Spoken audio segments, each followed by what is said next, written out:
दफना देंगे, कब्र के हवाले करेंगे।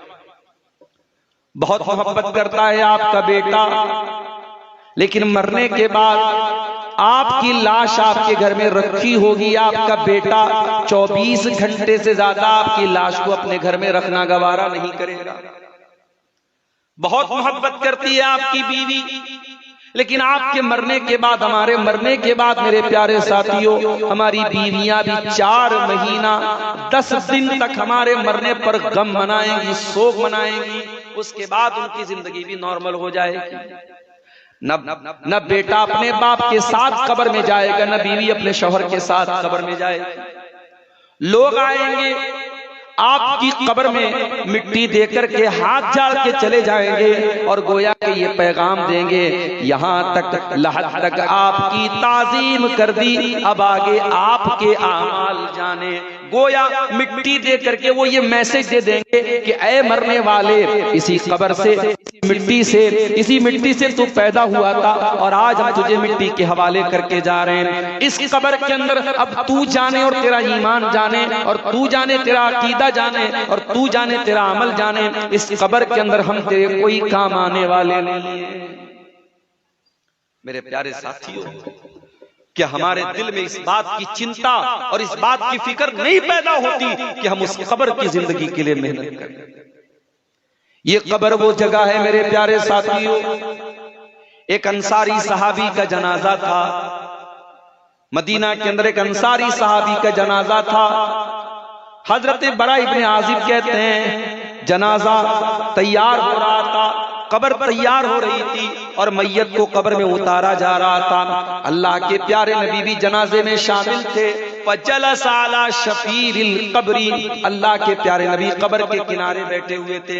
आपके आसपास आपके सहाबा भी थे और मैयत को कब्र में उतारा जा रहा था।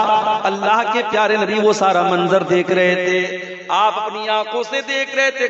कब्र में मैयत को उतारा जा रहा है। आपने कब्र के बारे में सोचा, आपने कब्र में होने वाले अजाब के बारे में सोचा। आपने अपने सहाबा से फरमाया, लिमिस्ले हाज़ा फ़अइदू या इख़वानी, ऐ मेरे सहाबा, इस कब्र में तुम सबको जाना है, इस कब्र की तैयारी करो, इस कब्र में तुम सबको जाना है।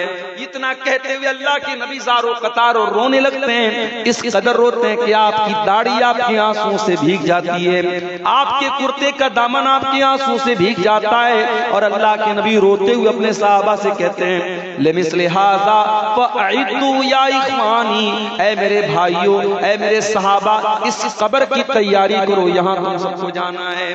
ओ लोगों, हमारे नबी तो कब्र को देख करके रो रहे हैं और हम इतने पत्थर दिल हो चुके हैं कि कब्र में अपने मुर्दे को दफन करने के बावजूद हमें कोई असर नहीं होता। शायर कहता है, आंखों से अपने तूने कितने जनाजे देखे, हाथों से तूने कितने मुर्दे तूने कितने मुर्दों को अपने हाथों से दफनाया है, अपने आंखों से तूने कितने जनाजों को देखा है, फिर भी ये इंसान तुझे मौत याद नहीं आती, अपना अंजाम याद नहीं आता।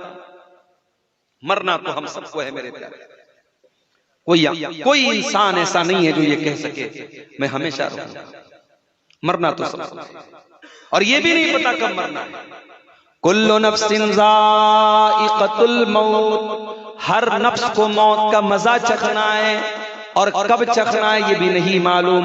वमा तदरी नफ्सुम बिअय्यि अर्दिन तमूत, कोई नहीं जानता कि वो कहां मरेगा, कहां मरेगा, कब मरेगा छोड़ दो, कहां मरेगा नहीं जानता। अभी ट्रेन का एक्सीडेंट हुआ, आपने सुना होगा। ट्रेन के अंदर अफवाह उड़ती है कि आग लग गई और बहुत सारे पैसेंजर ट्रेन से उतर करके रेलवे की पटरी पर खड़े हो जाते हैं और उसी रेलवे लाइन पर दूसरी तरफ से तेज रफ्तार ट्रेन आती है और कई यात्रियों को कुचल के चली जाती है। उन मुसाफिरों ने घर से निकलने के टाइम तो ये नहीं सोचा था कि इस तरीके से उनकी मौत हो जाएगी। उन्होंने तो ये सोचा था अपनी मंजिल पर पहुंचेंगे, अपने घर पहुंचेंगे, अपने रिश्तेदार के यहाँ पहुंचेंगे। वमा तदरी नफ्सुम बिअय्यि अर्दिन तमूत, कोई नहीं जानता कि कहां मरेगा, कब मरेगा, छोड़ कहां मरेगा, इस बात की भी गारंटी नहीं। ऐ इंसान तू कितना नादान है, तेरा मरना पक्का है और ये भी नहीं मालूम कि तू कब मरेगा और कहां मरेगा, फिर भी तू अपने अंजाम से बेखबर है। इक़्तरब लिन्नासि हिसाबुहुम वहुम फी गफलतिन मुरिदून। ओ लोगों, तुम्हारे हिसाब का टाइम करीब है, तुम्हारे इम्तिहान का टाइम करीब है, फिर भी तुम गफलत में पड़े हुए। तुमसे बड़ा नादान कौन है, तुमसे बड़ा जाहिल कौन है, इंसान से बड़ा नादान कौन है। हमारे नबी तो कब्र को देख करके रोते हैं मेरे साथ। रात का आखिरी पहर है, अल्लाह के प्यारे नबी अपने बिस्तर से उठते हैं और घबराए घबराए आप हैं, और आप घबराए हुए लहजे में कहते हैं अय्युहन्नास जातिल। आपने फरमाया कि ऐ मेरी उम्मत के लोगों, जाअतिल कारिया, खड़खड़ा देने वाली चीज आ चुकी है। जाअतिर राजिफा, कपकपा देने वाली चीज आ चुकी है। ततबउहर रादिफा, यानी इसराफील अलैहिस्सलाम के सूर फूकने का टाइम करीब आ चुका है। पहला सूर फूकेंगे, सारे के सारे इंसान, सारे हैवानात, सारे जानदार मर जाएंगे। ततबउहर रादिफा, फिर दूसरा सूर फूकेंगे, सारे के सारे जिंदा हो जाएंगे और मैदान महशर की तरफ इकट्ठा किए जाएंगे। जाल मौत बिमा फी, जाल मौत बिमा फी। ऐ मेरी उम्मत के लोगों, मौत आ चुकी है, मौत आने वाली है। मौत अपनी तमाम शक्तियों के साथ तुम्हारे पास आने वाली है। अल्लाह के नबी रात के आखिरी पहर में अपने बिस्तर से उठ करके अपनी उम्मत को मौत से खबरदार कर रहे हैं, मगर उम्मत कहां मौत के बारे में सोच रही है मेरे प्यारे साथी। उम्मत तो जिंदगी के बारे में सोच रही है। हमारी रातें, हमारे दिन, हम तो सिर्फ जिंदगी के बारे में सोचते हैं, मौत के बारे में कहां सोचते। अल्लाह के नबी के एक सहाबी थे, नाम नोट कर लो, नाम था साद बिन मुआज रजी अल्लाह ताला अन्हु। साद बिन मुआज रजी अल्लाह ताला अन्हु का इंतकाल होता है। हैवी बदन था उनका, भारी भरकम उनकी बॉडी थी। जब उनका जनाजा उठाया जाने लगा, जब साद बिन मुआज का जनाजा उठाया जाने लगा, जनाजा उठाने वालों ने कहा जनाजा बड़ा भारी था, मैयत तो बड़ी भारी थी लेकिन जनाजा बड़ा हल्का लग रहा है। अय अल्लाह के नबी, साद इब्ने मुआज का बदन तो बड़ा हैवी था लेकिन इनका जनाजा बड़ा हल्का मालूम हो रहा है, क्या बात है। आपने फरमाया इन्न लहू हमलतन गैरुकुम। ऐ मेरे सहाबा, साद बिन मुआज के जनाजे को फरिश्तों ने भी उठाया हुआ है। 70,000 फरिश्ते इनके जनाजे में शामिल हैं। ऐ मेरे सहाबा, ये साद बिन मुआज वो सहाबी हैं, इhtazza लहुल अर्श, इनके मरने के बाद अल्लाह का अर्श हिल गया था, अल्लाह के अर्श में हरकत आ गई थी, अल्लाह का अर्श हिलने लगा था। ये साद इब्ने मुआज वो सहाबी हैं, इनके इंतकाल के बाद आसमान के दरवाजे खोल दिए गए हैं। ये वो सहाबी हैं। साद इब्ने मुआज का इंतकाल हो चुका है, उनकी मैयत को कब्र में उतारा जा रहा है। अल्लाह के प्यारे नबी वही जनाजे में मौजूद हैं। मैयत को कब्र में उतारा जा रहा है। जब मैयत को कब्र में उतार दिया गया, अल्लाह के नबी के चेहरे पर घबराहट के आसार आ गए। आपका चेहरा बदल गया, आप घबराने लगे और आपने 3 मरतबा फरमाया सुभान अल्लाह, सुभान अल्लाह, सुभान अल्लाह। 3 मरतबा आपने सुभान अल्लाह कहा, 3 मरतबा अल्लाहु अकबर कहा। आपने जब घबरा करके 3 मरतबा तस्बीह पढ़ी, सहाबे किराम ने भी अपने नबी को तस्बीह पढ़ता हुआ देख करके तस्बीह पढ़ी।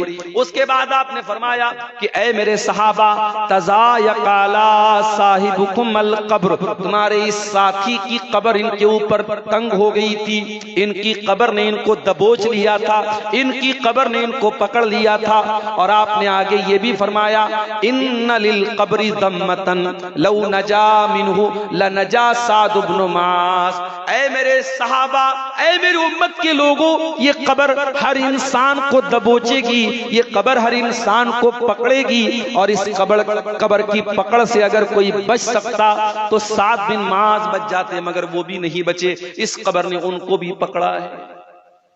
उलमा लिखते हैं इस हदीस की शरह में कि कब्र का अजाब तो सबको नहीं होगा, मोमिन को कब्र का अजाब नहीं होगा, मगर कब्र सबको दबोचेगी ताकि ये एहसास हो जाए कि अल्लाह तबारक व तआला का मामला आसान नहीं है। कब्र सबको दबोचेगी, सबको पकड़ेगी। अगर 7 दिन माद जैसे सहाबी को कब्र दबोच रही है, मेरे प्यारे साथियों, हमारा और आपका क्या हाल होगा? आज किसी जंगल में आप चले जाएं, 4 व्हीलर के अंदर आप बैठे हुए हैं, कार के अंदर आप बैठे हुए हैं और चारों तरफ अंधेरा हो जाए, अंधेरा छा जाए और आप 4 व्हीलर के अंदर आराम से बैठे हैं, तब भी आपको डर महसूस होने लगेगा। अगर जंगल में चारों तरफ अंधेरा हो और आपकी गाड़ी की लाइट भी खराब हो जाए तो आपको डर लगने लगेगा। मेरे प्यारे साथियों, मरने के बाद जिस कब्र में हम सबको जाना है, उस कब्र में कोई रोशनी नहीं होगी, कोई लाइट नहीं होगी। वहां अगर लाइट आएगी, हमारे अमल से आएगी, हमारी नमाजों से आएगी, हमारे ईमान से आएगी, हमारी तौहीद से आएगी। अगर हमारे पास ईमान भी सही ना होगा, हमारे पास अमल भी ठीक ना होगा, मेरे प्यारे साथियों, हमारी कब्र में रोशनी हमको कौन ला के देगा? ये बड़ा ही खतरनाक मामला है कब्र का, मेरे प्यारे साथियों। इसीलिए हजरत उस्मान गनी रज़ी अल्लाह ताला अन्हु जब किसी कब्र को देखते थे, ज़ारो कतार रोने लगते थे, आंखों से आंसू जारी हो जाते थे। पूछने वाले ने पूछा, तज़कुरुल जन्नत वला तबकी, ऐ उस्मान क्या बात है? जन्नत आप देखते हैं तो नहीं रोते हैं, जहन्नम देखते हैं तो नहीं रोते हैं। जन्नत की बात आती है तो नहीं रोते हैं, जहन्नम की बात आती है तो नहीं रोते हैं। ऐ उस्मान क्या बात है कि आप कब्र को देख करके रोने लगते हैं? उस्मान गनी कहते हैं, ओ लोगों, मैंने अल्लाह के प्यारे नबी को यह फरमाते हुए सुना है। आपने फरमाया, इन्नल कब्र अव्वलु मंजिलिन मिन मनाजिलिल आखिरा, ये कब्र आखिरत की पहली मंजिल है। जिसने इस मंजिल को पार कर लिया, उसके लिए आगे की मंजिलें आसान है। तैयारी करना है मेरे प्यारे साथियों, उस कब्र की तैयारी को। दुनिया की तैयारी तो हो ही जाएगी। दुनिया में अगर कुछ कमी भी रह गई, दुनिया में अगर अच्छा मकान नहीं बन पाया, दुनिया में बच्चे बहुत ऐशो आराम से नहीं रह पाए, इंशाअल्लाह अगर आपने आखिरत की तैयारी अच्छी की है तो दुनिया की नेमतों से कहीं ज्यादा बेहतर नेमतें हमें आखिरत में मिलेंगी। अपने प्यारे नबी की जिंदगी देखो मेरे प्यारे साथियों। हमारे प्यारे नबी ने दुनिया के ऐशो आराम को कभी अपनाने की कोशिश नहीं की। ऐसे भी हालात आए कि पेट पे पत्थर बांधना पड़ा। गज़वे खंदक के मौके पर अल्लाह के नबी के पास एक सहाबी आते हैं, अय अल्लाह के नबी, कई दिन से भूखा हूं, अपना पेट खोल करके दिखा देते हैं। अल्लाह के नबी, मैंने पेट पर पत्थर बांधा हुआ अपनी बॉडी को खड़ा करने के लिए। अय अल्लाह के नबी, कई दिन से खाना नहीं खाया है। अल्लाह के प्यारे नबी ने अपना पेट खोल के दिखा दिया, ऐ मेरे साहबी, देख मेरे पेट पे 2-2 पत्थर बंधे हुए हैं, तू तो एक पत्थर बांधे हुए, देख तेरे नबी ने 2-2 पत्थर बांधे। आपने पेट पे पत्थर भी बांधे, आपके घर में 2-2 महीने तक चूल्हा भी नहीं जला। ऐसा भी वक्त आया, अम्मा आयशा फरमाती है, 2-2 महीना गुजर जाता था, मुहम्मदुर रसूलुल्लाह के घर में चूल्हा नहीं जलता था। पूछने वाले ने पूछा कि अम्मा आयशा, फिर आप लोगों की गुजर बसर कैसे होती थी? फरमाया कि हम खजूर खा करके और पानी पी करके गुजारा कर लिया करते थे।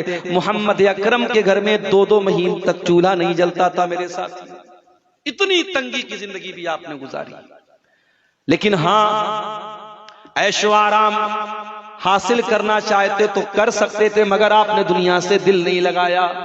जगह जी लगाने की दुनिया नहीं है, ये इबरत की जा है, तमाशा नहीं है। शायर कहता है, ये दुनिया दिल लगाने की जगह नहीं है, ये इबरत की जगह है, ये तमाशा नहीं है। ये दुनिया बता रही है, दुनिया की तारीख बता रही है। कारून जैसा दौलतमंद आया और अपने खजाने के साथ जमीन में धसा दिया गया। फिरौन जैसा बादशाह आया, पानी में डुबा दिया गया। अबू जहल जैसा जालिम आया, बच्चों के हाथों कत्ल कर दिया गया। न ताकत काम आई, न दौलत काम आई, न शोहरत काम आई, न हुकूमत काम आई। मेरे प्यारे साथियों, ये दुनिया इबरत की जगह है, ये कोई तमाशा की जगह नहीं है। मेरे नबी ने कभी दुनिया से दिल नहीं लगाया। एक मर्तबा ऐसा हुआ, आप एक चटाई पर लेटा करते थे और चटाई का निशान आपकी पीठ पे पड़ जाता है, अल्लाह के प्यारे नबी की नजर, अल्लाह के नबी के सहाबा की नजर पड़ जाती है, हमारे नबी की पीठ पर चटाई के निशान हैं। सहाबा कहते हैं अल्लाह के नबी लवित्तखज़ना लकवितान, अल्लाह के नबी आप हमें इजाजत दे दें, हम आपके लिए आरामदेह बिस्तर का इंतजाम कर दें, हम आपके लिए गद्दे का इंतजाम कर दें। अल्लाह के प्यारे नबी फरमाते हैं कि ऐ मेरे सहाबा माली व माली दुनिया, ऐ मेरे सहाबा मैं दुनिया की नेमतों को और दुनिया के ऐशो आराम को लेकर के क्या करूंगा, मैं जिस हाल में हूं मुझे उसी हाल में छोड़ दो। ऐ मेरे सहाबा मा अना इल्ला कराकिबिन इस्तज़ल्ला तहता शजरतिन सुम्मा राहा फतरकहा, ऐ मेरे सहाबा मैं तो उस मुसाफिर की तरह हूं जो किसी पेड़ के नीचे आराम कर रहा है। दुनिया में समझो मैं आराम कर रहा हूं, जब मेरा टाइम पूरा हो जाएगा, मेरी वफात का टाइम आ जाएगा, मैं अपनी मंजिल की तरफ चला जाऊंगा। पेड़ के नीचे मुसाफिर आराम करता है, वो उसका ठिकाना नहीं है, वो उसकी मंजिल नहीं है, वो आराम करने के बाद अपनी मंजिल की तरफ चला जाता है। ओ लोगों दुनिया, दुनिया मेरे लिए वक्ती आराम गाह है, दुनिया मेरे लिए ठिकाना नहीं है। इसलिए अल्लाह के नबी ने और सहाबा ने आखिरत को तरजीह दी है मेरे प्यारे साथी। और इसीलिए कुरान हमसे कह रहा है वसारिउ इला मगफिरतिम मिर रब्बिकुम, ऐ मेरे बंदो तुम्हें मेहनत करना है, तुम्हें कोशिश करना है, तुम्हें जल्दी करना है तो आखिरत की तैयारी करो, जन्नत की तैयारी करो। ओ नौजवानों, ओ लड़कियों के पीछे दीवाने होने वालों, ओ औरतों के चक्कर में पड़ने वालों, ओ औरतों के फितनों में पड़ने वालों, अल्लाह के नबी फरमाते हैं जन्नत की औरतों की खूबसूरती और जन्नत की औरतों की खुसूसियत बयान करते हुए अल्लाह के नबी फरमाते हैं वला नसीफुहा अला रासिहा खैरुम मिनद दुनिया व मा फीहा, जन्नती औरत के सर के ऊपर जो दुपट्टा होगा वो दुपट्टा दुनिया की तमाम नेमतों से बढ़कर के होगा। जन्नती औरत के सर का दुपट्टा दुनिया की तमाम नेमतों से बेहतर होगा। और अल्लाह के नबी फरमाते हैं लवित्तलात इम्रातुम मिन अहलिल जन्नति इलल अर्दी लअज़ाअत मा बैनहुमा, अगर जन्नत की कोई औरत दुनिया की तरफ झांक दे तो जमीन व आसमान के बीच का जो पोर्शन है, जो इलाका है, वो पूरा का पूरा रोशन हो जाएगा सिर्फ उसके झांक लेने से। इतनी खूबसूरत होंगी वो जन्नत की औरतें, उनके अंदर कोई कमी नहीं होगी, हर ऐब से पाक होंगी। मेरे अजीजों, मेरे नौजवानों, उस जन्नत की तरफ अल्लाह ताला कुरान में बार बार हमें शौक दिलाता है, हम उसकी तैयारी करें। उस जन्नत में हम कैसे जाएंगे, वो जन्नत हमें कैसे मिलेगी, हम उसके लिए तैयारी करें। और यही कामयाबी है मेरे प्यारे साथी। कामयाबी दुनिया की कामयाबी नहीं है। दुनिया का इंसान जो कामयाब है हो सकता है कल आखिरत में नाकाम हो जाए, और दुनिया में जो नाकाम है हो सकता है कल आखिरत में कामयाब हो जाए। असल कामयाबी आखिरत की कामयाबी है।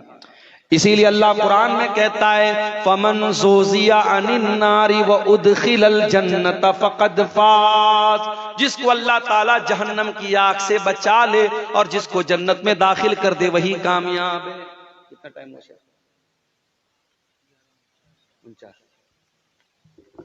जिसको अल्लाह ताला जहन्नम की आग से बचा ले और जिसको जन्नत में दाखिल कर दे वही कामयाब है। वमल हयातुद दुनिया इल्ला मताउल गुरूर, और जिस दुनिया के चक्कर में तुम आखिरत को भूल के बैठे हो मेरे बंदो, वो दुनिया तो धोखेबाज है, वो तुमको धोखा दे देगी। जरा सहाबे किराम की जिंदगियों का मुताला करो मेरे प्यारे साथी। अबू बकर सिद्दीक का आखिरी टाइम है, इंतकाल का टाइम है। आपकी बेटी अम्मा आयशा रज़ी अल्लाह ताला अन्हा अपने बाप से मिलने के लिए आई है। मालूम है बाप बहुत बीमार है, आखिरी अय्याम चल रहे हैं। जब अम्मा आयशा अपने बाप के पास पहुंची, बाप ने बेटी की शक्ल देखी, हाल चाल नहीं पूछा, खैर खैरियत नहीं पूछा। बाप ने पहला सवाल क्या किया, फी कम सौबिन कुफ़िन नबी सल्लल्लाहु अलैहि वसल्लम, ऐ मेरी बच्ची ये बता जब अल्लाह के नबी का इंतकाल हुआ था आपके कफन में कितने कपड़े थे। बाप बेटी से मसला पूछ रहा है।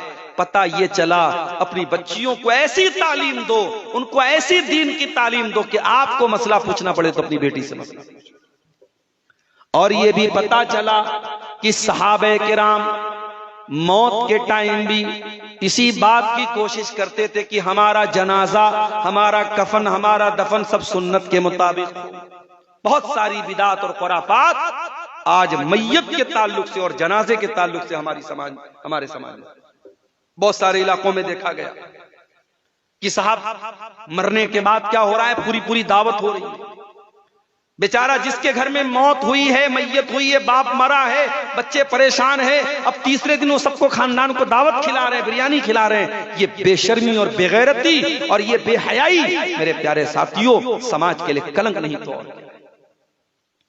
इसीलिए हो सके तो अपने बच्चों को वसीयत करके जाना कि ऐ मेरे बच्चों, मेरे मरने के बाद कोई ऐसा काम मत करना जो सुन्नत के खिलाफ। ऐसे इमाम से जनाजा की नमाज पढ़वाना जो सुन्नत के मुताबिक जनाजा पढ़ाए। मेरे कफन में, मेरे दफन में कोई काम सुन्नत के खिलाफ न होने देना। हो सके तो ये वसीयत करके जाओ मेरे प्यारे साथी। अबू बकर सिद्दीक अपनी बेटी से सवाल कर रहे हैं कि ऐ मेरी बच्ची बता, नबी के कफन में कितने कपड़े थे? कहा अब्बा जान, अल्लाह के नबी के कफन में 3 सूती चादरें थी, 3 कॉटन की चादरें थी। कहा कि ऐ मेरी बच्ची, मेरा वो कपड़ा रखा हुआ है जो बीमारी के दिन में वो पहना करते थे, मैला कुचैला कपड़ा था। कहा है मेरी बच्ची, एक चादर तो ये है, 2 और ले लेना और मुझे भी 3 ही कफन में कफनाना। बेटी कहती है, अम्मा आयशा कहती है, ऐ अब्बा जान, ऐ मेरे वालिदे मोहतरम, हम इतने गए गुजरे तो नहीं है कि आपको इस मैले कुचैले पुराने कपड़े में आपको कफनाएंगे। ऐ अब्बा जान, आप चिंता न करें, हम आपके लिए कफन का नया कपड़ा लेके आएंगे और 3 नए कपड़ों में आपको कफनाएंगे। हजरत अबू बकर सिद्दीक कहते हैं कि ऐ मेरी बच्ची, इन्नमा हुवा लिल मोहला इन्नल हय्या अहक्कु बिल जदीद। ऐ मेरी बेटी, मुझे तू नए कफन में कफनाए या पुराने कफन में कफनाए, ऐ मेरी बच्ची मुझे तो कब्र में चला जाना है और इस कफन के कपड़े को मिट्टी में मिल जाना है। ऐ मेरी बच्ची, नया कपड़ा तो जिंदों को पहनाया जाता है, मुर्दों को नए कपड़े की जरूरत नहीं पड़ती है। ऐ मेरी बच्ची, मुझे इसी कपड़े में कफना देना, कोई और कपड़ा लेने की जरूरत नहीं है, मुझे पुराने ही कपड़े में कफना देना। फिर पूछा, है बच्ची ये बता, अल्लाह के नबी का इंतकाल कौन से दिन हुआ था? कहा अब्बा जान, सोमवार का दिन था, पीर का दिन था, सोमवार का दिन था। कहा बेटी, आज कौन सा दिन है? कहा सोमवार का दिन है। कहा है काश आज ही के दिन मैं अपने नबी के पास चला जाऊं, आज ही के दिन मैं अपने दोस्त के पास चला जाऊं और जिस दिन मेरे नबी का इंतकाल हुआ था उसी दिन मेरा इंतकाल हो जाए। अम्मा आयशा फरमाती हैं, शाम होते होते अब्बा जान का इंतकाल हो गया। अबू बकर सिद्दीक दुनिया से चले गए। ओ लोगों, अबू बकर सिद्दीक को तो दुनिया से जाने के वक्त मौत याद आ रही है, आखिरत याद आ रही है, अपना अंजाम याद आ रहा है। और हम कितने नादान हैं कि हमारे पास तो कोई नेकी भी नहीं है, हम तो गुनाहों के दलदल में धंसे हुए हैं, फिर भी हमको आखिरत की याद नहीं आती। और आगे बढ़िए, उमर इब्ने खत्ताब को देखो मेरे प्यारे साथी। नबी के दूसरे खलीफा हजरत उमर बिन खत्ताब रज़ी अल्लाह ताला अन्हु नमाज पढ़ा रहे थे फजर की। पीछे से एक पारसी गुलाम जिसका नाम अबू लुलू फिरोज था, जो कत्ल करने के मकसद से खंजर छुपा करके आया था, उसने नमाज की हालत में हजरत उमर के पेट पर, नाफ के पास हमला किया। उनके पेट की अतड़ियां कट गईं, फौरन वहीं पर गिर गए, मुसल्ले पर गिर गए, लेकिन नमाज रुकने नहीं दिया। फौरन हाथ पकड़ करके अब्दुर्रहमान बिन अबू बकर को, अब्दुर्रहमान इब्न औफ को आगे बढ़ाया। अब्दुर्रहमान इब्न औफ, अबू बकर, उमर फारूक रजी अल्लाह ताला अन्हु पड़े हुए मसल्ले के ऊपर, खून बह रहा है, नमाज पढ़ा रहे अब्दुर्रहमान इब्न औफ रजी अल्लाह ताला अन्हु। अबू लुलून के ऊपर हमला करने के बाद सफ की तरफ बढ़ता है और कई मुसलमानों को कत्ल करने के बाद खुद अपने आप को मार के खत्म कर लेता है। 3-4 मुसलमानों की लाशें पड़ी हैं और खलीफे वक्त के बदन से खून बह रहा है। मगर ऐ मुसलमानों, सहाबा की नजर में नमाज कितनी कीमती चीज थी कि नमाज स्टॉप नहीं हुई, नमाज नहीं रुकी। अब्दुर्रहमान बिन औफ ने हल्की नमाज पढ़ाई, सलाम फेरा।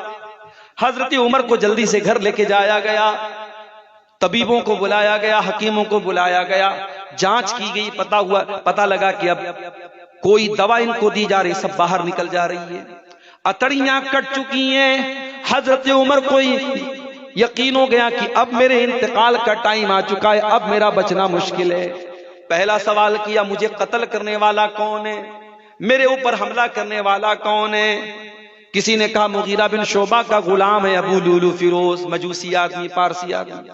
कहा है अल्लाह तेरा शुक्र है कि तूने मेरा कत्ल किसी ऐसे इंसान के हाथों नहीं होने दिया जो इस्लाम का दावा करता हो, जो अपने आप को मुसलमान कहता हो। कोई मुसलमान मेरा कातिल नहीं है, अल्लाह तेरा शुक्र है। जैसे जैसे मौत का टाइम करीब आ रहा है, हजरत उमर का चेहरा पीला पड़ रहा है, चेहरे पर घबराहट आ रही है। एक सहाबी आते हैं और आकर के तसल्ली देते हैं, अय उमर आपको घबराने की क्या बात है, आपको घबराने की क्या जरूरत है? अय अमीरुल मोमिनीन, आप तो अल्लाह के नबी के बड़े चहेते सहाबी हैं, आपने जब से इस्लाम कबूल किया है तब से आप इस्लाम के लिए बहुत मेहनत कर रहे हैं। अय उमर आपने बहुत अच्छे तरीके से अपने नबी का साथ दिया है, और नबी के इंतकाल के बाद जब अबू बकर सिद्दीक खलीफा हुए आपने उनका भी साथ दिया, उनके इंतकाल के बाद आप खलीफा हुए और आपने बहुत अच्छे तरीके से हुकूमत की है। ऐ उमर फारूक, आपको घबराने की कोई जरूरत नहीं है। जरा जुमला सुनो मेरे भाइयों उमर फारूक का। कहा कि वो लोगों, तुम मुझसे ये कहते हो कि मुझे घबराने की कोई जरूरत नहीं है, और मेरा तो ये हाल है, लवदित्तो लव अन्नली तिला अल अर्ज़ि ज़हबा, मेरी तो तमन्ना ये है कि अगर जमीन भर के सोना भी मुझको मिल जाए और अल्लाह ताला ये कह दे कि ऐ उमर तू जमीन भर के सोना लेके आ जा और मैं तुझको अपने अजाब से बचा लूंगा, लफ्तदैतु बिही बिन अज़ाबिल्लाह, तो मैं अल्लाह के अजाब से बचने के लिए जमीन भर के सोना देने को तैयार हूं।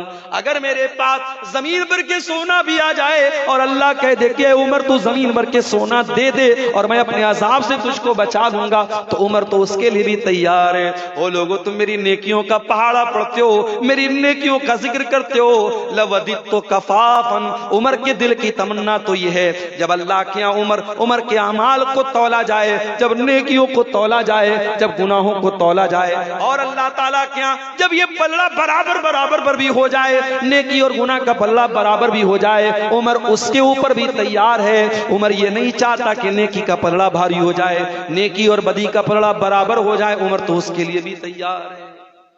ये है सहाबे। मेरी प्यारी माओ बहनों, आपका हाल भी बहुत बुरा है। जेवरात आपकी जिंदगी का मकसद बन गए, अच्छे कपड़े आपकी जिंदगी का मकसद बन गए, सजना सवरना आपकी जिंदगी का मकसद बन गया। ओ मेरी प्यारी माँ बहनों, ये जेवरात कब्र में आपके साथ नहीं जाएंगे। हमने बहुत सारे मरने वाली औरतों को देखा है, बहुत शौक था कंगन पहना करती थी, बहुत शौक था कानों में ईयर रिंग पहना करती थी, बहुत शौक था अपनी नाक में नाक की नथिया पहना करती थी, मर गई, इंतकाल हो गया, कंगन में उतार लिया गया, कान के ईयररिंग को भी उतार लिया गया, नाक की नथिया को भी उतार लिया गया। ये सोने के जेवरात मेरी प्यारी माओ कब्र में आपके साथ नहीं जाएंगे। आपको भी वही पैगाम देता हूं जो मर्दों को अल्लाह ताला ने दिया है, वसारिउ इला मगफिरतिम मिर रब्बिकुम।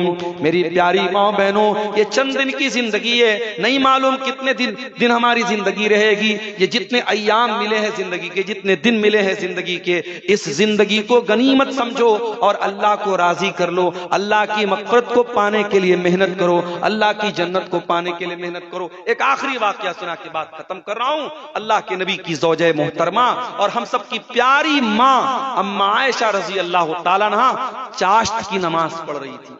शायद हमें से बहुत सारे लोगों को पता भी ना हो कि चाश्त की नमाज क्या होती है। हम तो 5 टाइम की नमाज भी नहीं पढ़ते, चाश्त की क्या पढ़ेंगे। चाश्त की नमाज कब पढ़ी जाती है? सूरज के निकलने के 20-25 मिनट के बाद, जब सूरज थोड़ा रोशन हो जाता है, उस टाइम ये चाश्त की नमाज पढ़ी जाती है। 2 रकात भी पढ़ सकते हैं, 4 रकात भी पढ़ सकते हैं, और ये नमाज जहरी भी पढ़ सकते हैं, सिर्री भी पढ़ सकते हैं। हजरत आयशा रज़ी अल्लाह ताला अन्हा चाश्त की नमाज पढ़ रही थी। उनके भांजे कासिम बिन मोहम्मद, उनके भाई के बेटे हैं जिनकी वो फूफी लगती हैं, वो अपनी फूफी से मिलने के लिए आते हैं, भतीजे हैं उनके। कासिम बिन मोहम्मद अपनी फूफी से मिलने के लिए आते हैं और क्या देखते हैं कि उनकी फूफी जान नमाज पढ़ रही हैं चाश्त की, और चाश्त की नमाज में सूरह तूर की तिलावत कर रही हैं और इस आयत के ऊपर पहुंची हैं। सूरह तूर में अल्लाह फरमाता है जब जन्नती जन्नत में जाएंगे तो कहेंगे फमन्नल्लाहु अलैना व वक़ाना अज़ाबस समूम। जन्नती कहेंगे अल्लाह तेरा बहुत एहसान है हमारे ऊपर, तूने हमको जन्नत में पहुंचा दिया और तूने हमको जहन्नम की आग से बचा लिया। हजरत आयशा इसी आयत पर पहुंची थी जब कासिम बिन मोहम्मद वहां पहुंचे थे। कासिम बिन मोहम्मद को मार्केट से कुछ सामान लेना था, सौदा सलफ लेना था। सोचे अभी फूफी जान नमाज पढ़ रही हैं, मैं मार्केट से आकर के दोबारा फिर मिल लेता हूं। बहुत देर के बाद सौदा सलफ लेके आने के बाद, काफी देर के बाद बाजार का चक्कर लगाने के बाद जब दोबारा अपनी फूफी के घर पहुंचे, क्या देखते हैं कि फूफी जान इसी आयत को बार बार रिपीट कर रही हैं और रोती चली जा रही हैं। वमन्नल्लाहु अलैना व वक़ाना अज़ाबस समूम। ऐ अल्लाह तेरा एहसान हुआ हम पर कि तूने हमको जन्नत में पहुंचाया और तूने जहन्नम की आग से बचा लिया। हजरत आयशा इसी आयत को पढ़ती चली जा रही हैं और रोती चली जा रही हैं, गोया कि वो ये अल्लाह से दुआ कर रही कि अल्लाह उन खुशनसीब बंदों में हमको भी शामिल फरमा दे जो कल जन्नत में जाने के बाद ये कहेंगे ऐ अल्लाह तेरा एहसान हुआ कि तूने जहन्नम से हमको बचा लिया। मेरे अजीजों, उस जहन्नम से बचने की तैयारी करो और जन्नत में जाने की तैयारी करो। मेरे साथ मजबूरी ये है मेरे प्यारे साथियों, 12 बज चुके हैं तकरीबन और मुझे अभी फौरन निकलना है। और मैं पहले ही जलसे वालों से बोल चुका था, शायद कुछ और पहले मुझे वक्त देते तो थोड़ा सा अपने मौजू पर मैं और भी रोशनी डालता। अब मुश्किल ये है, सामने कोहरे की हालत ये है कि यहाँ 10 मीटर आगे कभी रास्ता नजर नहीं आ रहा है और लंबा सफर करना है, तकरीबन 300 किलोमीटर का सफर करना है। मेरे प्यारे साथियों, फिक्र आखिरत के मौजू पर और इसी तरीके से कब्र और आखिरत के ताल्लुक से हमारे दिलों में जो गफलत तारी है, उस मौजू पर चंद बातें आपके सामने रखी हैं। मौजू अभी थोड़ी सी और तफसील चाहता है मगर वक्त इजाजत नहीं देता है। फिर कभी मौका रहा आपके इस गांव में, इस इलाके में, फिर कभी आना हुआ, इस मौजू पर फिर हम कभी रोशनी डालेंगे। अल्लाह से हम दुआ करते हैं रब्बुल आलमीन हम सबको कहने सुनने से ज्यादा अमल की तौफीक अता फरमा। रब्बुल आलमीन हमें हमारे दिलों में आखिरत की फिक्र पैदा फरमा। रब्बुल आलमीन दुनिया की मोहब्बत और दुनिया की गफलत ने आज हमारे दिलों पर को जो सख्त बनाया है, अल्लाह उस सख्ती को तो दूर फरमा दे। मेरे बाद इंशाअल्लाह मौलाना कलीम साहब की भी तकरीर है और गालिबन कोई एक मुकर्रिर और भी है, 2 मुकर्रिरीन के भी तकरीर बाकी है। ठंडी का मौसम है, आप कभी और कहीं और न जाएं, सुकून से पिंडाल के नीचे बैठें और ये उलमा जो आपको सुनाने के लिए आए हैं इनके नहीं हमारे पास वक्त नहीं, बहुत माजरत के साथ निकलना है, ऑलरेडी लेट हो चुका है। कितना टाइम? 12 बज गया ना। इंशाअल्लाह फिर कभी आएंगे। हमारी दुआएं इन बच्चों के साथ है जिनको दस्तारबंदी होने वाली है। अगर उनको दस्तारबंदी कराएंगे अभी 10-15 मिनट और लग जाएगा और वक्त ऑलरेडी काफी ज्यादा हो चुका है। माजरत चाहता हूं आप सबसे, फिर इंशाअल्लाह हयात बाकी तो मुलाकात बाकी। अस्सलामु अलैकुम व रहमतुल्लाहि व बरकातहू। मैंने आपको कर्ज के तौर पर दी और उसके बाद जब वापस मैंने आपसे जमीन ली तो कुछ पैसा भी मैंने ले लिया या कुछ खेती बाड़ी में भी मैंने ले ली। अगर अपने सामान चाहे अपने कर्ज के तौर पे दिया हो या पैसा दिया हो, उस कर्ज के ऊपर कोई प्रॉफिट अगर आप ले रहे हैं तो वही सूद और ब्याज है। बिल्कुल क्लियर समझो। जैसे मुंबई वगैरह में एक शक्ल है, लोग मकान को क्या करते हैं, हैवी डिपॉजिट पर देते हैं। फजीलतुल शेख हजरत मौलाना मनीरुद्दीन साहब बंगाल डेरपुटिया साहब अपने क़यामगाह से निकल चुके हैं। कुछ ही देर में डायस पर तशरीफ फरमा होंगे। मेरी माओ और बहनों से गुजारिश है कि अभी घर ना जाएं, जिसके इंतजार में आप बैठी हुई थी वो बस चंद लम्हे में स्टेज में तशरीफ फरमा होंगे। मुंबई वगैरह में ये शक्ल राइज है कि लोग क्या करते हैं कि जमीन जो है हैवी डिपॉजिट पर देते हैं। मान लीजिए मेरे पास जमीन है, घर है और आप मेरे पास आए, मौलाना साहब मैं आपका घर लेना चाहता हूं, रहना चाहता हूं। मैंने कहा ठीक है भाई, तुम 1 लाख रुपया दे दो। अब 1 लाख रुपया आपसे मैंने ले लिया और घर आपको मैंने दे दिया, आप रह रहे हैं मेरे घर में। जितने दिन तक आपकी मर्जी, आप मेरे घर में रह रहे हैं और जब आप वापस जाने लगेंगे तो मैं वो हैवी डिपॉजिट जो आपने मुझे दिया था 1 लाख रुपया, मैं आपको रिटर्न कर दूंगा। ये बिल्कुल हराम है, ये सूद की एक शक्ल। बिल्कुल क्लियर इसको समझ लीजिए चाहे खेती बाड़ी में आप ये काम करें, सामान में आप ये काम करें, जमीन में ये काम करें, अगर ये शक्ल है जिसमें कर्ज के ऊपर आप मुनाफा कमा रहे हैं तो ये ब्याज है। और ये कितना बड़ा गुनाह है। अल्लाह कुरान में कहता है फ़इल्लम तफ़अलू फ़अज़नू बिहर्बिम मिनल्लाहि व रसूलिही, अगर तुमने सूद ब्याज का लेन देन बंद नहीं किया तो अल्लाह और उसके रसूल से जंग करने के लिए तैयार हो जाओ। सूद और ब्याज का लेन देन अगर कोई बंद नहीं करता है तो समझ लो अल्लाह और उसके रसूल से जंग करता है। और हाकिम की सही रिवायत में अल्लाह के नबी ने फरमाया इन्ना लिर्रिबा सबउन व सित्तून बाबन, सूद के 70 से ज्यादा दरवाजे हैं। आई सरुहा अयन की हर रजुल उम्महू, इसमें सबसे हल्का दर्जा यह है कि इंसान अपनी सगी माँ से शादी कर ले, अपनी सगी माँ से निकाह कर ले, अपनी सगी माँ से ज़िना कर ले। अपनी सगी माँ से ज़िना करना यह सबसे हल्का दर्जा है सूद और ब्याज का।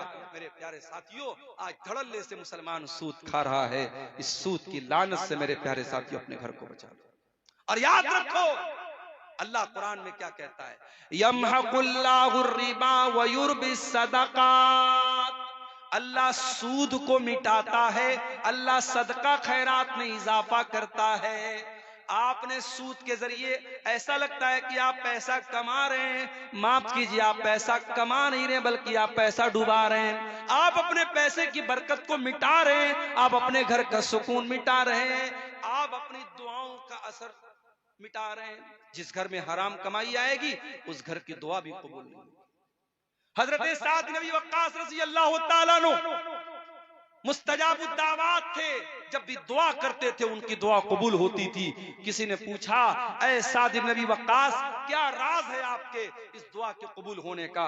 उन्होंने कहा मा रफ़अतु लुक़मतन, मैंने जब भी खाने के लिए कोई लुक़मा उठाया है मुझे मालूम होता है वो लुक़मा कहां से आया है, हलाल तरीके से आया है या हराम तरीके से आया है। मुझे अपनी कमाई का हिसाब मालूम होता है, मुझे अपने लुक़मे का हिसाब मालूम होता है। ये वजह थी हज़रत साद की दुआओं के कबूल होने की। मेरे प्यारे साथियों, आज हमारी दुआएं क्यों हमारे मुंह पर मारी जा रही हैं? क्यों आज हमारी मस्जिदें, हमारे मदरसे, हमारे जानो माल पर आज आफतें ही आफतें हैं और हम इतनी दुआएं कर रहे और हमारी दुआएं कबूल नहीं हो रही हैं? कहीं ऐसा तो नहीं कि हमारी कमाइयों के हराम होने की वजह से ऐसा हो रहा है? वो हदीस भी अपने सामने रखिए, सही मुस्लिम की वो हदीस जिसमें अल्लाह के नबी ने फरमाया अल्लाह ताला पाक है और पाक ही चीज को कबूल करता है। अल्लाह ने अपने रसूलों को भी इसी बात का हुक्म दिया, या अय्युहर रसूल कुलू मिनत तय्यिबाति वअमलू सालिहा, ऐ मेरे रसूलों पाक और हलाल चीजें खाया करो। और अल्लाह ने ईमान वालों को भी यही हुक्म दिया, या अय्युहल्लज़ीना आमनू कुलू मिन तय्यिबाति मा रज़क़नाकुम कुलू मिन तय्यिबात कुलू मिम्मा फिल अर्ज़ि हलालन तय्यिबा, ऐ ईमान वालों जो जमीन में हलाल चीजें हैं वो तुम खाओ। ईमान वालों को भी हलाल खाने का हुक्म दिया और रसूलों को भी हलाल खाने का हुक्म दिया। उसके बाद अल्लाह के प्यारे नबी फरमाते हैं एक इंसान बड़ा लंबा सफर करके आता है, उसके बाल परागंदा हो जाते हैं, उसके कपड़े मैले कुचैले हो जाते हैं और वो हाथ उठा उठा के दुआ करता है, या रब्बी, ऐ मेरे रब, ऐ मेरे रब कह के दुआ करता है। वो मत अमू हराम, लेकिन उसका खाना हराम कमाई का, उसका पानी हराम कमाई का, उसका लिबास हराम कमाई का। फअन्ना युस्तजाबु लिज़ालिक, ऐसे इंसान की दुआ कहां से? हमारे यहां हराम कमाई का एक तरीका और भी है, रिश्वत के जरिए पैसा कमाना। बहुत सारे लोग क्या करते हैं, दूसरे की जमीन हड़प ली, दूसरे का खेत हड़प लिया, अदालत तक मामला गया, उन्होंने वकीलों को रिश्वत दे करके, पुलिस वालों को रिश्वत दे करके अपने हक में, अपने फेवर में फैसला करा दिया। कान खोल करके सुन लो, रिश्वत के जरिए किसी का हक खाने वाला वो भी हराम खोर है। अल्लाह कुरान में कहता वला ताकुलू अमवालकुम बैनकुम बिल बातिल, ऐ लोगो, ऐ ईमान वालो, एक दूसरे का माल नाजायज तरीके से न खाया करो। व तुदलू बिहा इलल हुक्काम, और अपने मामले को हाकिम के पास न लेके जाया करो।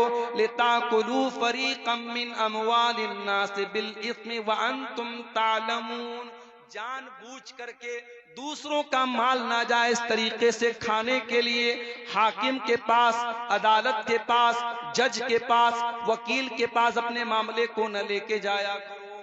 अल्लाह के नबी के पास भी लोग मसला लेकर के आते थे। आपने फरमाया इन्नमा अना बशर, मैं इंसान हूं। हो सकता है दो लोग मेरे पास अपना मामला लेकर के आए और एक आदमी बहुत चिकनी चुपड़ी बात करने वाला हो, उसकी बात में बड़ी मिठास हो और मैं उसके हक में, उसके फेवर में फैसला कर दूं। दो लोग मेरे पास कोई चीज लेकर के आए हैं, दो लोग मेरे पास कोई चीज लेकर के आए हैं और एक इंसान की बात में बड़ी चिकनी चुपड़ी बात है, बड़ा लहन है और बहुत अच्छे तरीके से वो बात करता है। हो सकता है मैं उसके हक में फैसला कर दूं। अगर मैं ऐसा करता हूं, क्या ऐलान करना है कोई बच्ची का? ये स्टेज पर कोई बच्ची देखिए सामने है, रो रही है और पीले रंग का फ्रॉक पहने हुए। जिन भाई की बच्ची हो, उसकी जो भी माँ है या बाप इस जलसे में आए हो, ले जाएं। बच्ची बहुत परेशान है, 2 घंटे से रो रही। स्टेज पर मौजूद है, माँ और बाप जो भी होंगे यहां आके ले जाएं उसको। तो अल्लाह के नबी क्या फरमा रहे मेरे प्यारे साथी कि चिकनी चुपड़ी बात करने वाले की बात सुन करके अगर मैंने उसके फेवर में फैसला कर दिया और वो उसकी जमीन नहीं थी, उसका माल नहीं था, गलत फैसला मैंने अगर कर दिया, मैं इंसान हूं, मुझसे गलती हो सकती है। अगर मैंने ऐसा फैसला कर दिया है तो वो ये न समझे कि मैं उसको जमीन दे रहा हूं। इन्नमा अक़तउ लहू क़ितातम मिनन नार, मैं उसको जमीन का टुकड़ा नहीं दे रहा हूं, मैं उसको जहन्नम की आग का टुकड़ा दे रहा हूं। ओ लोगो, दूसरे की जमीन, दूसरे का खेत, दूसरे का माल नाजायज तरीके से अगर हड़प रहे हो, दुनिया में उस हक को दे दो, दुनिया में उसका हक दे दो, वरना जहन्नम का टुकड़ा लेना पड़ेगा क़यामत के दिन। अल्लाह के नबी कह रहे हैं, मैं उसको जहन्नम का टुकड़ा देगा। इतना खतरनाक मामला है मेरे प्यारे साथी। इसलिए हराम कमाई की जितनी शक्लें हैं, ये जुआ की भी बहुत सारी शक्लें चल रही हैं। और अभी तो मुझे बाज लोगों ने बताया कि कब्रिस्तान तक में लोग बैठ करके जुआ खेलते हैं। कब्रिस्तान जो इबरत की जगह है, मुर्दों के दफनाने की जगह है, वहां पर भी बैठ करके लोग जुआ खेलते हैं। दिल इतना कठोर हो चुका है। जुआ खेलने के नए नए तरीके अपनाए जा रहे हैं, शराब पीने के नए नए तरीके अपनाए जा रहे हैं, नशा करने के नए नए तरीके अपनाए जा रहे हैं। याद रखो मेरे प्यारे साथी, नीतीश कुमार जी शराब पर पाबंदी लगाएं या न लगाएं, बिहार की गवर्नमेंट शराब पर पाबंदी लगाए या न लगाए, आपके इलाके की पुलिस शराब पर बैन लगाए या न लगाए, मोहम्मद रसूलुल्लाह 1400 साल पहले शराब पर बैन लगा चुके हैं। मेरा रब कुरान में लगा चुका है और अल्लाह कुरान में आयत नाजिल कर चुका है, या अय्युहल्लज़ीना आमनू इन्नमल खम्रु वल मैसिरु वल अंसाबु वल अज़लामु रिज्सुम मिन अमलिश शैतान।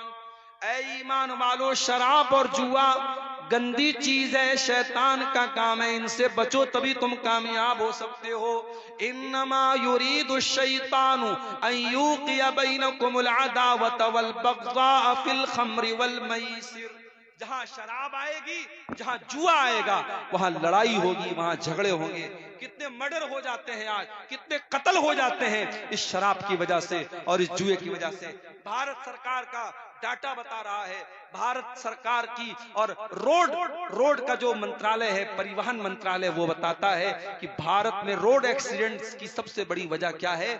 नशा है, शराब है। इसीलिए आप किसी बड़े शहर में चले जाएं, दिल्ली में, मुंबई में, रात में अगर आप 4 व्हीलर पे निकलेंगे, कार पे निकलेंगे, बार बार पुलिस वाले चेक करते हैं कि कहीं ड्राइवर शराब तो नहीं पी के आया है। कितने हादसे होते हैं शराब की वजह से। मेरे प्यारे साथियों, जिस चीज को इस्लाम ने हराम करार दे दिया है, वो चीज हमारे लिए कभी भी फायदेमंद नहीं हो सकती है।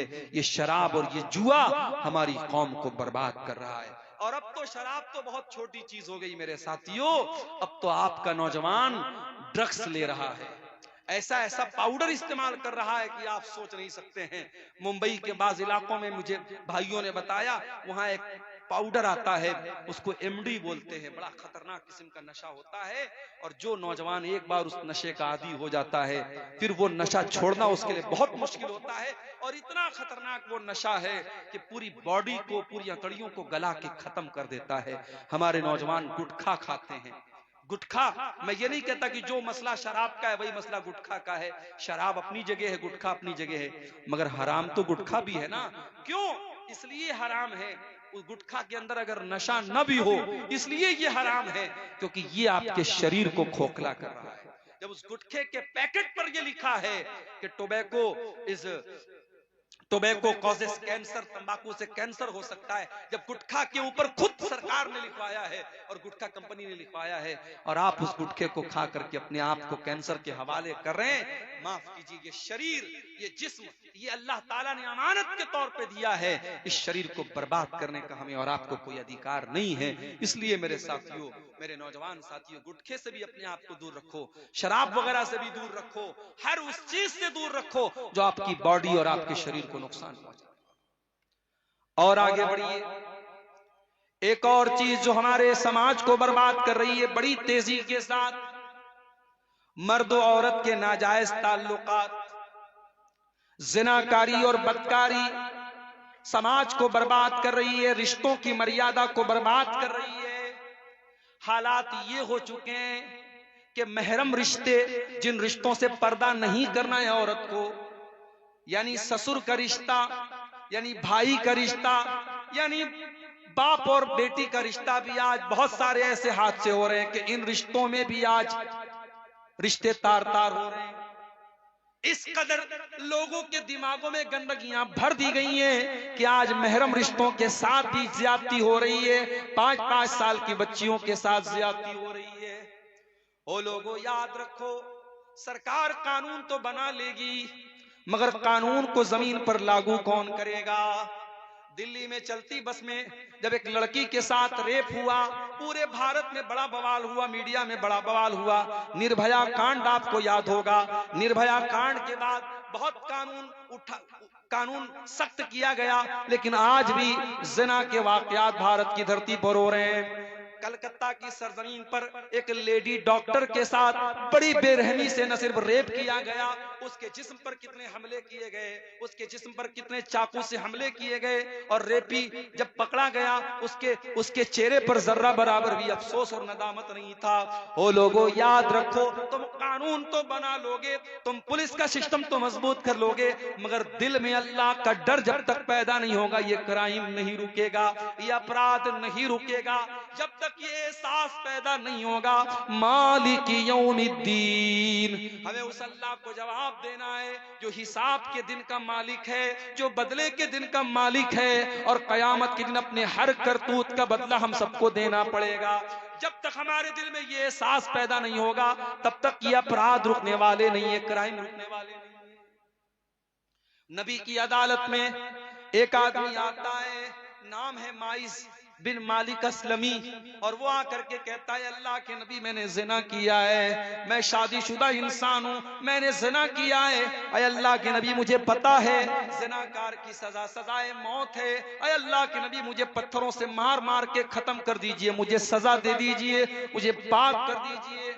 नबी ने टाल दिया। नबी ने कहा, जाओ, पता नहीं तुम क्या बात कर रहे हो। नबी ने टालने की कोशिश की, वो फिर बार बार आकर के कहने लगे, अरे अल्लाह के नबी, मुझे टालने की कोशिश न कीजिए, मुझे सजा दीजिए।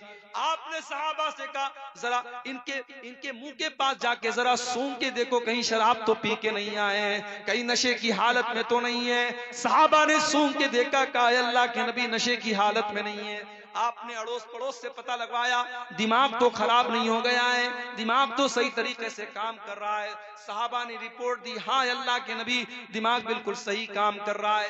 जब हर तरीके से इत्मीनान हो गया, अल्लाह के नबी ने देखा, अभी ये खुद आकर के इकरार कर रहे हैं, मैंने जिना किया है, और जो है कोई दिमाग भी नहीं खराब है, कोई नशा भी नहीं किया है। आपने जमीन में गड्ढा खोदने का हुक्म दिया, आधा धड़ उनका जमीन में डाला गया, और पत्थरों से मार मार के उनको खत्म किया गया। जब पत्थरों से मारा जाने लगा, सहाबी को जब मारा जाने लगा, सजाए मौत जब दी जाने लगी, तो गालिबन हजरत उमर फारूक रजी अल्लाह ताला अन्हु उन्होंने एतराज किया था। जब उनके इंतकाल के बाद अल्लाह के नबी ने उनकी जनाजे की नमाज पढ़ाने का इरादा किया आपने, तो हजरत उमर ने कहा कि एक जानी इंसान की आप जनाजे की नमाज पढ़ाएंगे? तो अल्लाह के नबी ने फरमाया कि ए उमर इब्ने खत्ताब, इन्होंने इतनी सच्ची तौबा की है, अगर मदीना के 70 गुनहगारों में इस तौबा को तकसीम कर दिया जाए तो 70 गुनहगारों के लिए तौबा काफी हो जाएगी। मेरे भाइयों, ये तौबा का एहसास तब दिल में पैदा होता है जब इंसान के दिल में अल्लाह का डर पैदा होता है। ये ज़िना नहीं रुकने वाला है, ये अपराध नहीं रुकने वाले हैं। इसीलिए मैं कहता हूं तकरीरों के जरिए काम नहीं बनेगा।